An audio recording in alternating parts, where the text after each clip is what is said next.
Peter Hawthorne stood at the window of his colony home, watching the twin suns set behind the metal towers of New Montana.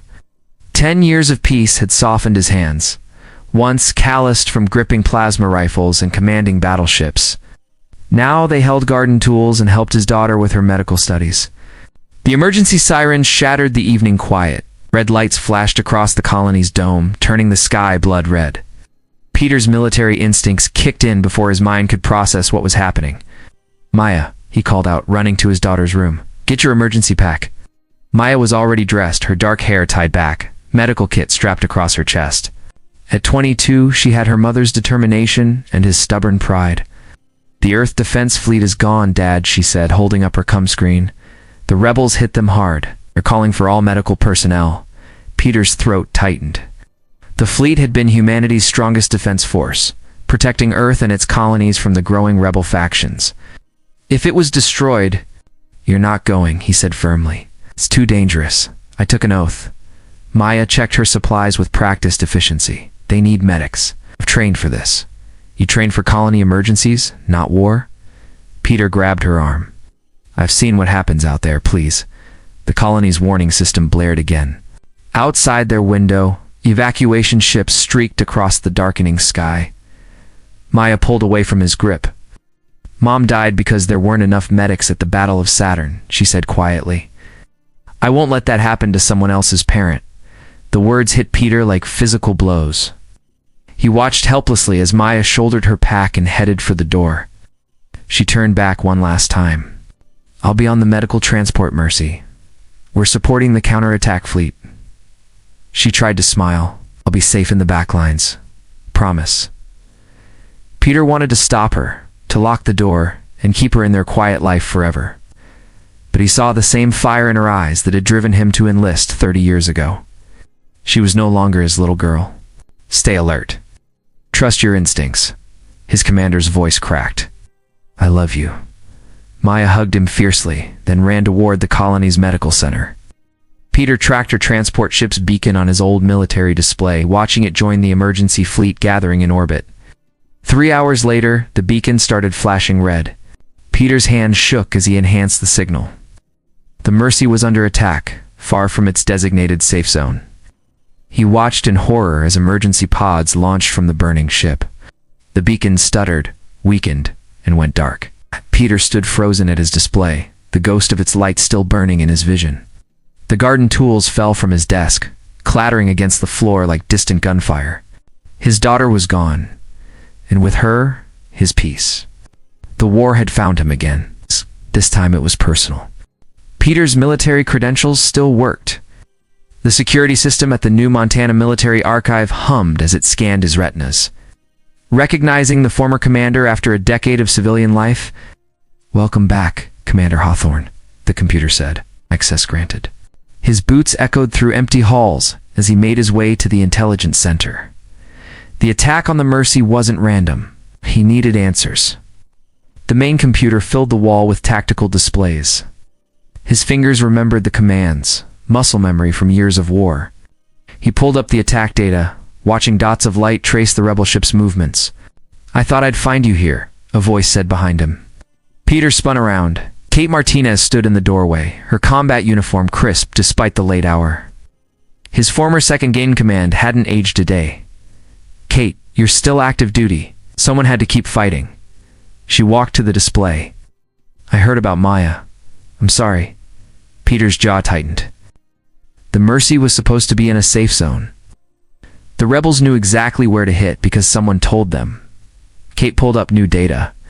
"The Frontier Liberation Force had our defense codes. They killed 90% of Earth's fleet in one strike. Impossible. Those codes change daily, unless someone high up is feeding them information." Kate lowered her voice. "I've been tracking money transfers. It's multiple admirals, politicians, even the defense minister. They're all taking payments from hidden accounts." Peter's hands curled into fists.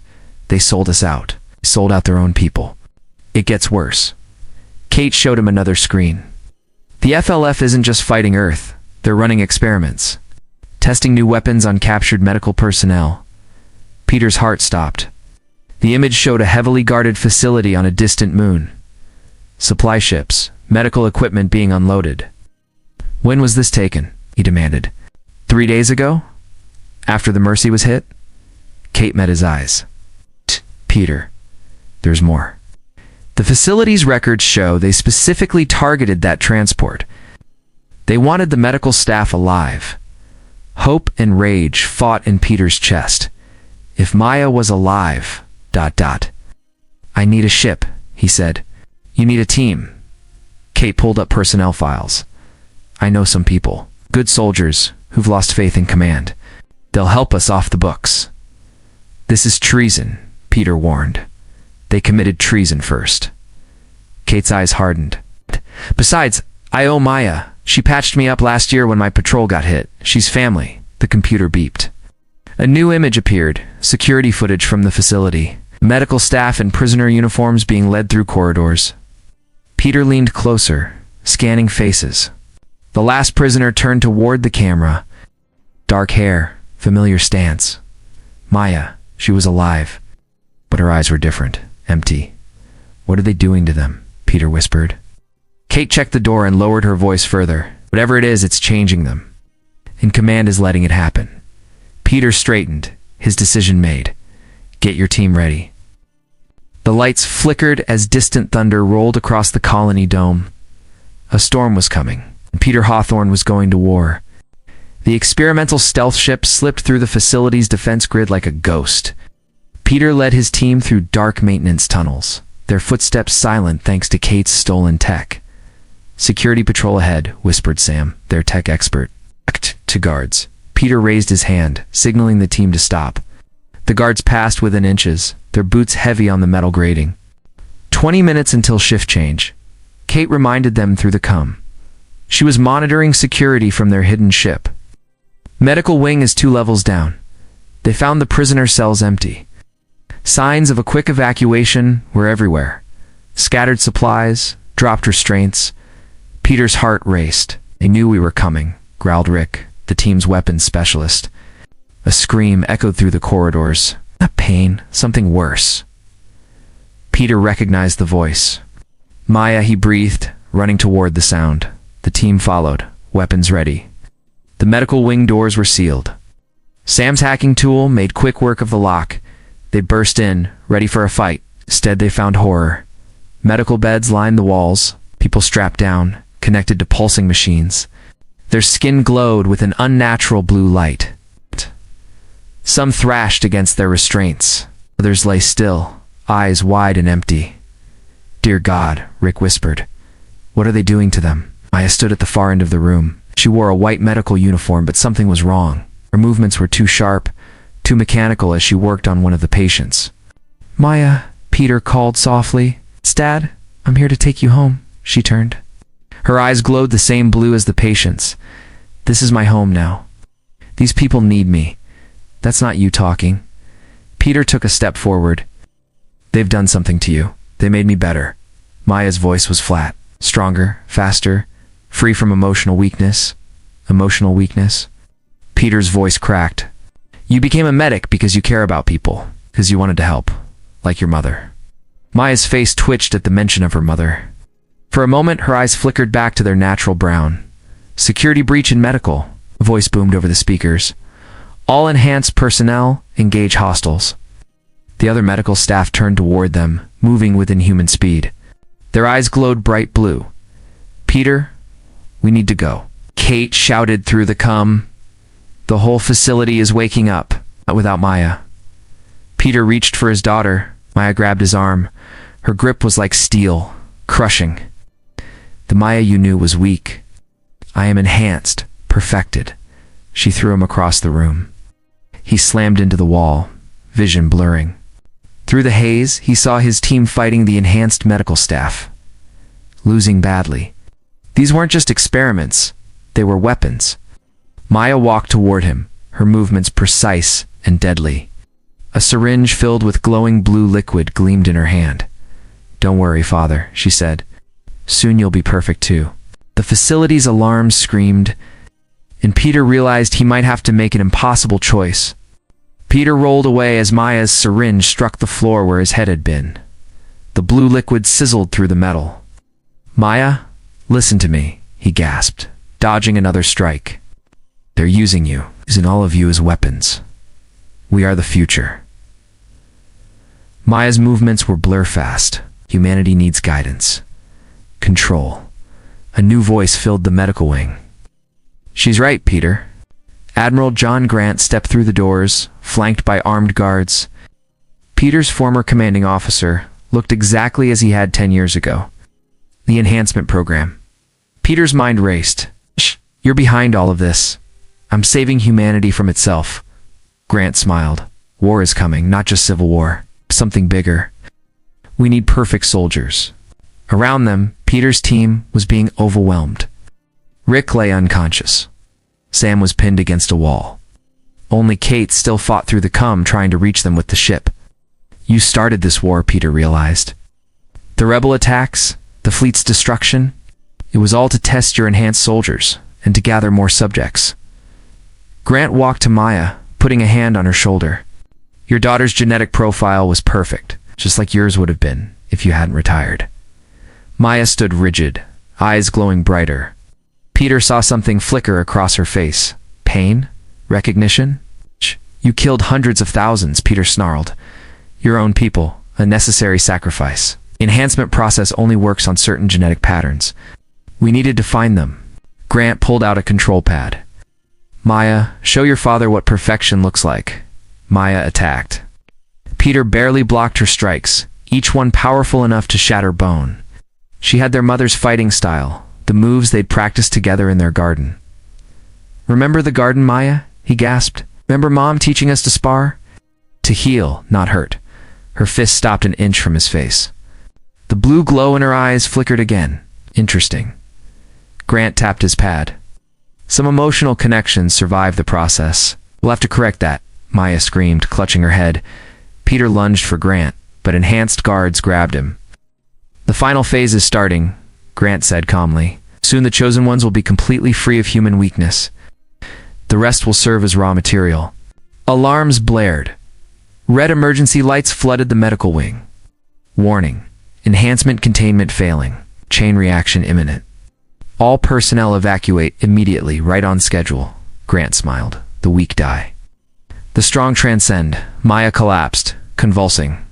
The other enhanced subjects started seizing too, their blue glow pulsing erratically. What have you done? Peter fought against the guards. Given them a choice, transcend or die. Grant walked to the door.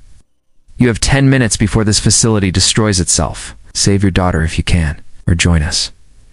He left Peter with an impossible decision. Try to save a daughter who might be lost forever, or stop Grant from unleashing his enhanced army on humanity. Maya's eyes opened. They were brown again, filled with pain and recognition. Dad, she whispered. Help me. The facility's countdown began. The facility shook as Peter lifted Maya from the floor. Around them, enhanced subjects screamed as their bodies fought against the final phase. 9 minutes to self-destruct, the computer announced. Kate! Peter shouted into his cum. I need a path to Grant's control center. Through the east corridor, Kate responded. But Peter, Maya needs medical evac now. Maya gripped Peter's arm, her eyes clearing then glazing blue in waves. The data dad. His research. It's all in the mainframe. I'm not leaving you. You have to. Maya stood shakily. Can fight it long enough. But Grant can't escape with that data. The ceiling cracked. Support beams groaned. Sam and Rick regained consciousness, helping other victims toward the exits. 8 minutes to self-destruct. Maya pushed Peter toward the corridor. Go, I'll help evacuate the others.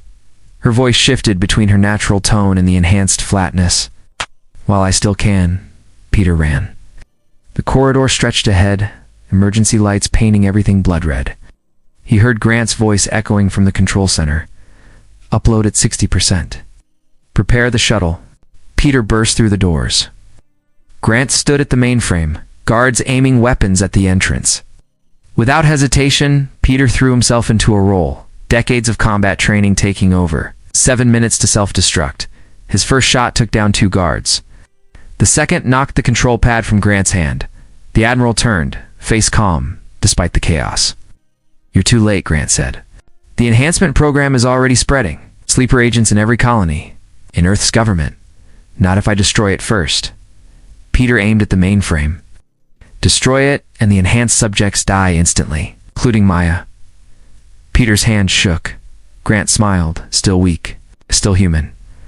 The facility rocked with explosions. Through the Peter heard Maya coordinating the evacuation, her voice growing more strained. 6 minutes to self-destruct. A new sound cut through the alarms. A ship's engines. Kate's voice crackled. Peter, get down.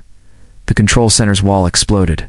Kate's ship hovered in the breach, guns aimed at Grant. The Admiral staggered as debris rained down. Peter lunged for the mainframe. His fingers flew over the controls, finding what he needed. Not deletion, something better. What are you doing? Grant demanded. Sending the cure to everyone. Your own research shows how to reverse the enhancement. Peter smiled grimly. Maya found it in your files. Before you took her, Grant reached for a weapon. Kate's ship opened fire, forcing him back. 5 minutes to self-destruct. It's done. Peter stepped away from the console. Your perfect soldiers are about to become human again. He shot the mainframe. Sparks flew. Grant screamed in rage and charged, but Peter was ready. The fight was short, brutal, and final. Peter ran for the ship. Through the he heard Maya gasp as the cure program spread through the facility's network. Dad, she said, her voice fully her own again. Let's go home. They escaped as the facility collapsed. Maya was changed. They all were. But they were human, and they had work to do. The war for humanity's soul was just beginning.